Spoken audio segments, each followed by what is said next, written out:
Hi Sanju.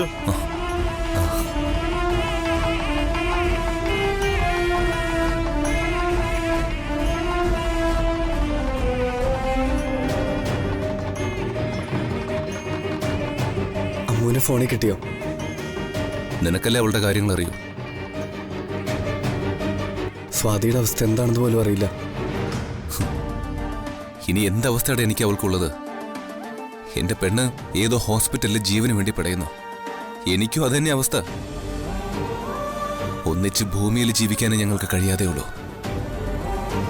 കടപ്പാടുകളുടെയും ബന്ധങ്ങളുടെയും കെട്ടുപാടുകൾ വിട്ട ഞങ്ങൾ സ്വതന്ത്രരായി. ഈ ബന്ധനങ്ങൾ എന്നെയല്ല, സ്വാതിയാ ശ്വാസം മുട്ടിക്കുന്നത്. അതിൽ തോറ്റുപോയത് സ്വാതിയാ. ഞാൻ തോറ്റുപോയെന്നോ തളർന്നു പോയെന്നോ ആരും കരുതണ്ട. നീ വീട്ടുകാർക്ക് വേണ്ടി ഞാൻ ഇങ്ങനൊരു വേഷം കെട്ടുന്നേ ഉള്ളൂ. ഞാൻ അവൾക്ക് കീഴടങ്ങിയതാണെന്ന് നീ കരുതണ്ട. സ്വാതിയെ വിളിച്ചിറക്കിക്കൊണ്ടുപോയി രജിസ്റ്റർ മാരേജിന് ഞാൻ തയ്യാറായപ്പോഴും ഈ വീട്ടുകാരൊക്കെ എന്റെ കൺമുമ്പിൽ തന്നെ ഉണ്ടായിരുന്നു. പിന്നെ എന്തിനു ഞാൻ ഈ വേഷം കെട്ടിയെന്നല്ലേ? എന്നെ കൊണ്ട് ഈ വേഷം കെട്ടിച്ചതേ സ്വാതിയാ. എന്തിനാ അവളത് ചെയ്തെന്നറിയോ? എന്നോടുള്ള സ്നേഹ കൂടുതലുണ്ട്. ഏത് പെണ്ണിങ്ങനെ ചെയ്യൂടാ?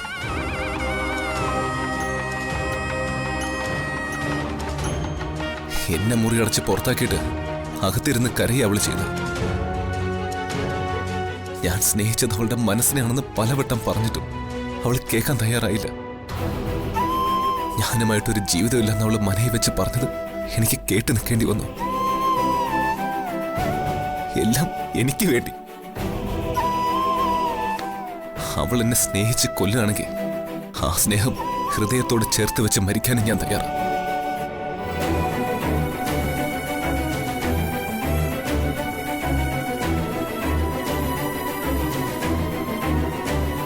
സഞ്ജു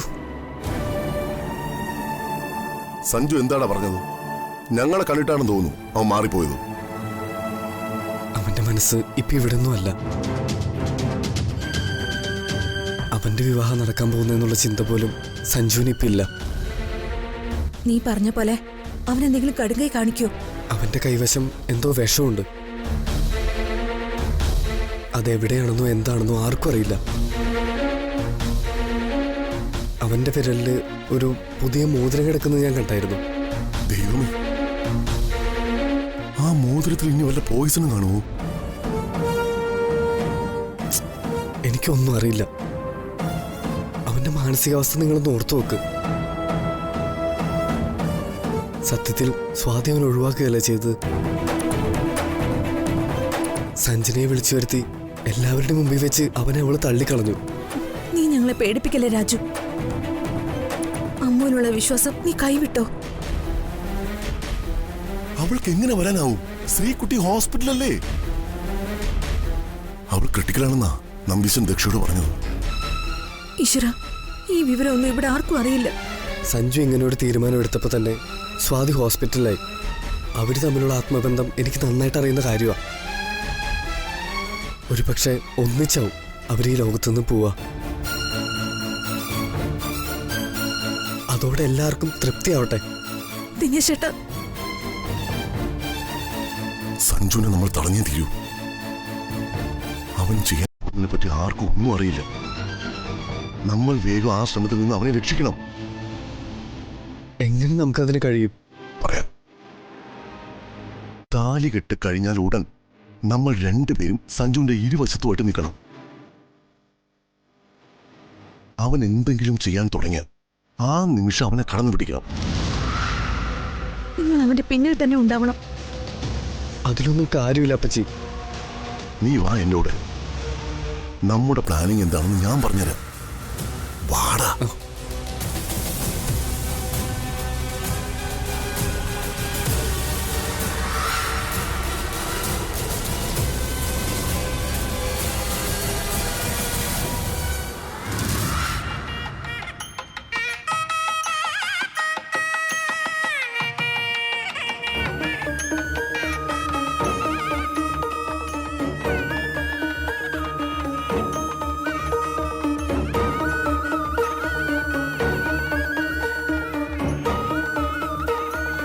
അച്ഛാ, ആ എന്താ മോളെ? ഒരു കാര്യം ഞാൻ ശരിയെന്നാ. ഞാൻ നിങ്ങൾ ചെല്ല്. ശരി. എന്താ ശ്രീദേവി? മുഹൂർത്തം അടുത്ത് വരുമ്പോ നെഞ്ചിനുള്ളിലൊരു പെടച്ചില്ല അച്ഛാ. എന്തിന്? സഞ്ജു എന്തെങ്കിലും ശ്രീദേവിയോട് പറഞ്ഞോ? അത് അച്ഛനോട് ഞാൻ പറയാത്തൊരു കാര്യമുണ്ട്. എന്താ മോളെ?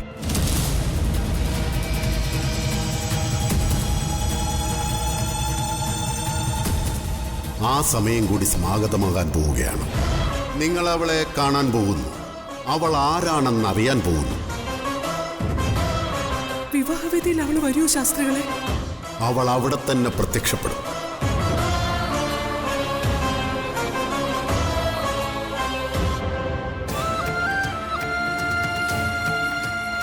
വീണ്ടും ശാസ്ത്രികൾ എന്തിനാ അത് ഓർമ്മപ്പെടുത്തുന്നത്? സഞ്ജു പണ്ട് ശ്രീകുട്ടിയുടെ കഴുത്തിൽ താലി കിട്ടിയെന്നല്ലേ നമ്മൾ കരുതിയത്? ഇതങ്ങനെയല്ല അച്ഛ. ഇപ്പോഴും ആ കുട്ടിയുടെ കഴുത്തിൽ അവൻ കെട്ടിയ താലിയുണ്ടത്രേ. ഒന്നും അറിയാതെ ശാസ്ത്രികൾ അത് തന്നെ ആവർത്തിക്കൂ. താലികെട്ട സമയത്ത് ശാസ്ത്രികൾ പറഞ്ഞത് സംഭവിച്ചില്ലെങ്കിൽ നമുക്ക് അദ്ദേഹത്തിന്റെ പേരിലുള്ള വിശ്വാസം പോകുന്ന ശാസ്ത്രികൾക്ക് നന്നായിട്ട് അറിയാവുന്നതല്ലേ. സഞ്ജു മറ്റൊരു പെൺകുട്ടിയുടെ കഴുത്തിൽ താലി കെട്ടിയിട്ടുണ്ടെന്ന് ശ്രീദേവി വിശ്വസിക്കുന്നുണ്ടോ? വിശ്വസിക്കാതെ എന്ത് ചെയ്യൂ അച്ഛ? അവനോടിത് ചോദിക്കാൻ പറ്റുന്ന സാഹചര്യമാണോ?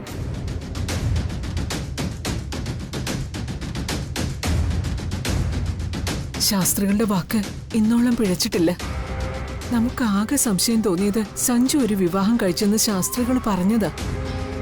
അത് ശ്രീകുട്ടിയാണെന്ന് ആശ്വസിക്കാനും നമ്മൾ ശ്രമിച്ചു. പക്ഷേ ശാസ്ത്രികൾ പറയുന്നത് വെച്ച് നോക്കുമ്പോ ആ പെൺകുട്ടി ശ്രീകുട്ടിയല്ല. ശ്രീകുട്ടിയുടെ കഴുത്തിൽ നമ്മൾ ആരും താലി കണ്ടിട്ടുമില്ല. കല്യാണം മുടക്കാനാണോ അവൾ വരുന്നത്? അല്ല, നമ്മളെ രക്ഷിക്കാനാണത്രേ. എന്ത് രക്ഷ? അവൾ വന്ന് എങ്ങനെ രക്ഷിക്കുന്നു? അതിന് നമ്മൾ ആപത്തിൽപ്പെട്ട് കിടക്കുകയാണോ ഒരാൾ വന്ന് രക്ഷിക്കാൻ? ഒന്നും എനിക്കറിയില്ല അച്ഛ. ശാസ്ത്രികൾക്ക് ഇക്കാര്യത്തിൽ തെറ്റുപറ്റിയിട്ടുണ്ടെന്നേ എനിക്ക് പറയാൻ കഴിയൂ. അദ്ദേഹം ദൈവജ്ഞനൊക്കെ തന്നെയാണ്. പക്ഷേ സഞ്ജു ശ്രീകുട്ടിയെ മറന്ന് മറ്റൊരു പെൺകുട്ടിയെ വിവാഹം കഴിച്ചു എന്ന് പറയുന്നത് ശാസ്ത്രികൾക്ക് പറ്റിയ തെറ്റ് തന്നെയാണ്. ആ മുഹൂർത്തത്തിൽ തന്നെ അത് സമയമില്ല. അത് കഴിയുമ്പോൾ ശാസ്ത്രികൾക്ക് സ്വയം തെറ്റ് മനസ്സിലാകും. ശ്രീദേവി സമാധാനത്തോടെ ചെല്ല്.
ഇനി മോളെ വിളിക്കാം. ആ ശരി, എന്നെ മോളെ വിളിച്ചാലോ?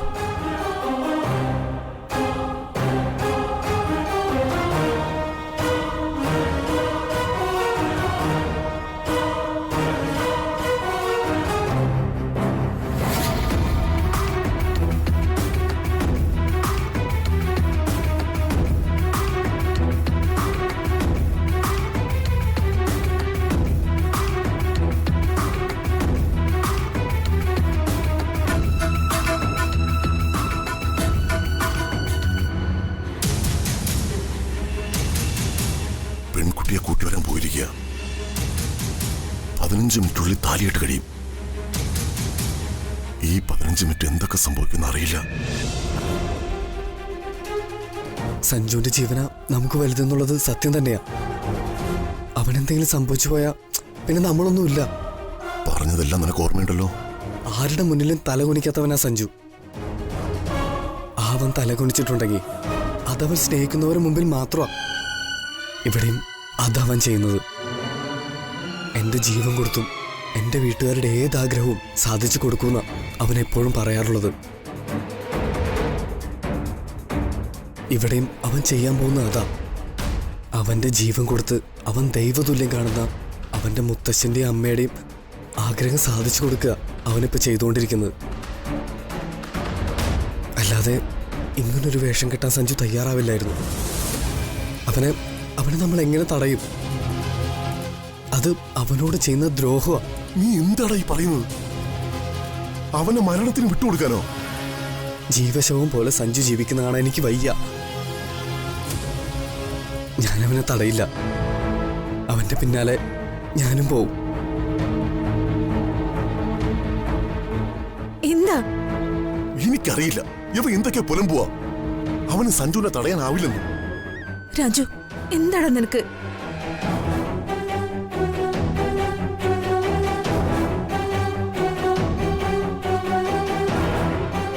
എന്താ എന്താ ഇവിടെ? എന്താ? ടെൻഷൻ കാരണം എനിക്ക് നിൽക്കാൻ പറ്റുന്നില്ല. എന്താ ഇവിടെ പ്രശ്നം? ആ പെൺകുട്ടി ഈ ആൾക്കൂട്ടത്തിലുണ്ടാവോ? എനിക്കറിയില്ല. വരുന്നിടത്ത് വെച്ച് കാണാം. ശ്രീദേവിയെടുത്തി ധൈര്യമായിട്ട് നിൽക്ക്.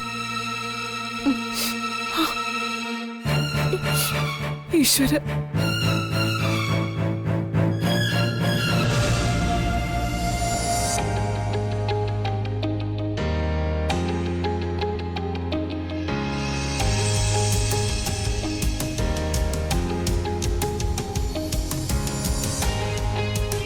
മോളെ ഡാഡി,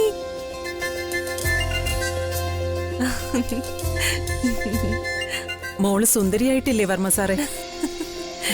ഡാഡിക്ക് കണ്ണെടുക്കാൻ കഴിയുന്നില്ല. ഇങ്ങനെ ഒരു നിമിഷത്തിന് വേണ്ടിയല്ലേ എഴുന്നേക്കില്ല എന്ന് കരുതി ബെഡിൽ വീണു പോയിട്ടും ഡാഡി എഴുന്നേറ്റ് വന്നത്. ഡാഡി നന്നായി വരുമോളെ. ആ മുഹൂർത്തത്തിനുള്ള സമയമായി, നമുക്കിറങ്ങാം. ആ മല്ലികേ, താലപ്പൊലിയൊക്കെ തയ്യാറല്ലേ? പിന്നെ കുട്ടികളെല്ലാം പുറത്ത് തയ്യാറായി നിപ്പുണ്ട്. ദേ മല്ലിക വേണം മുന്നിൽ നിന്ന് അവരെ നയിക്കാൻ. ശരി, വാ. മോളെ, സഞ്ജു കതിർ മണ്ഡപത്തിൽ നിന്നെ കാത്തിരിക്കുക. വാ മോളെ.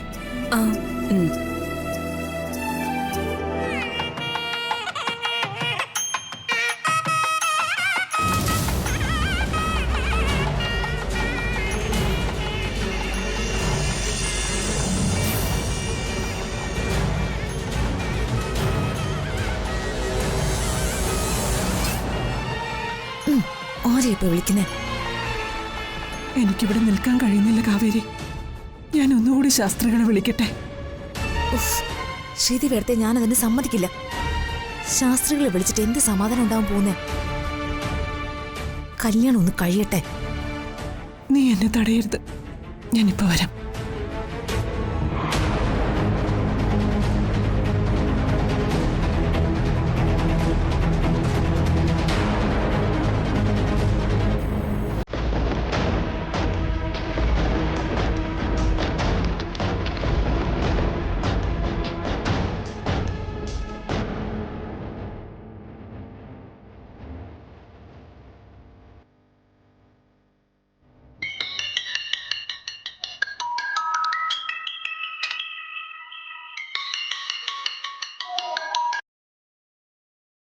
ആ പറഞ്ഞോളൂ, ഞാൻ ശങ്കരശാസ്ത്രികളാ.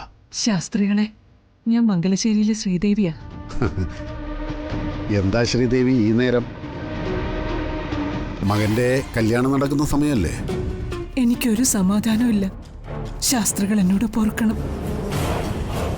എന്റെ മോന്റെ കാര്യത്തിൽ ശാസ്ത്രികൾക്ക് വല്ല തെറ്റും പറ്റിയതാണോ? അല്ല, അവനൊരു പെൺകുട്ടിയുടെ കഴുത്തിൽ താലി കെട്ടിയതല്ലേ ശ്രീദേവി ഉദ്ദേശിക്കുന്നു? അതല്ലാതെ മറ്റെന്താ എനിക്കറിയാനുള്ളത്? ആ കുട്ടി ഇവിടെ വരുമെന്ന് ശാസ്ത്രികൾ പറഞ്ഞത്. അതെ, ഞാനത് ഉറപ്പിച്ചു പറഞ്ഞ കാര്യമല്ലേ. പിന്നെന്താ ഇപ്പൊ ഇങ്ങനൊരു സംശയം? എന്റെ മോൻ കതർ മണ്ഡപത്തിൽ ഇരിക്കുക ശാസ്ത്രികളെ. മനസ്സമാധാനം നഷ്ടപ്പെട്ടു നിൽക്കാൻ ഞാൻ. അവളെ കാണണമെന്ന് പലവട്ടം ശ്രീദേവി ആവശ്യപ്പെട്ടതുകൊണ്ട് മാത്രമാണ് ഞാൻ അത്രയും പറഞ്ഞത്. അത് പാടില്ലായിരുന്നു എന്ന് ഇപ്പൊ എന്റെ മനസ്സ് പറയുന്നു. ഞാനൊന്ന് ചോദിച്ചോട്ടെ, അങ്ങനെ ഒരു പെൺകുട്ടി വന്നില്ലെങ്കിലോ? അങ്ങനെയാണെങ്കിൽ ഞാൻ ഈ കർമ്മം അവസാനിപ്പിച്ച് നാടുവിടും. അതിനു മുമ്പ് ശ്രീദേവിയോട് മാപ്പും പറയും. പോരെ? അതെ, വയറ്റുപിഴപ്പിന് വേണ്ടി ജ്യോതിഷം പറയുന്ന ഒരാളല്ല ഞാൻ. അയ്യോ, ഇതൊരു സൽക്കർമ്മമായിട്ടാണ് ഞാൻ കാണുന്നത്. ശങ്കരശാസ്ത്രികളുടെ പ്രവചനം തെറ്റില്ല. അവള് വരിക തന്നെ ചെയ്യും. നിങ്ങൾ അവളെ കാണുകയും ചെയ്യും. ശാസ്ത്രികൾ, ഹലോ.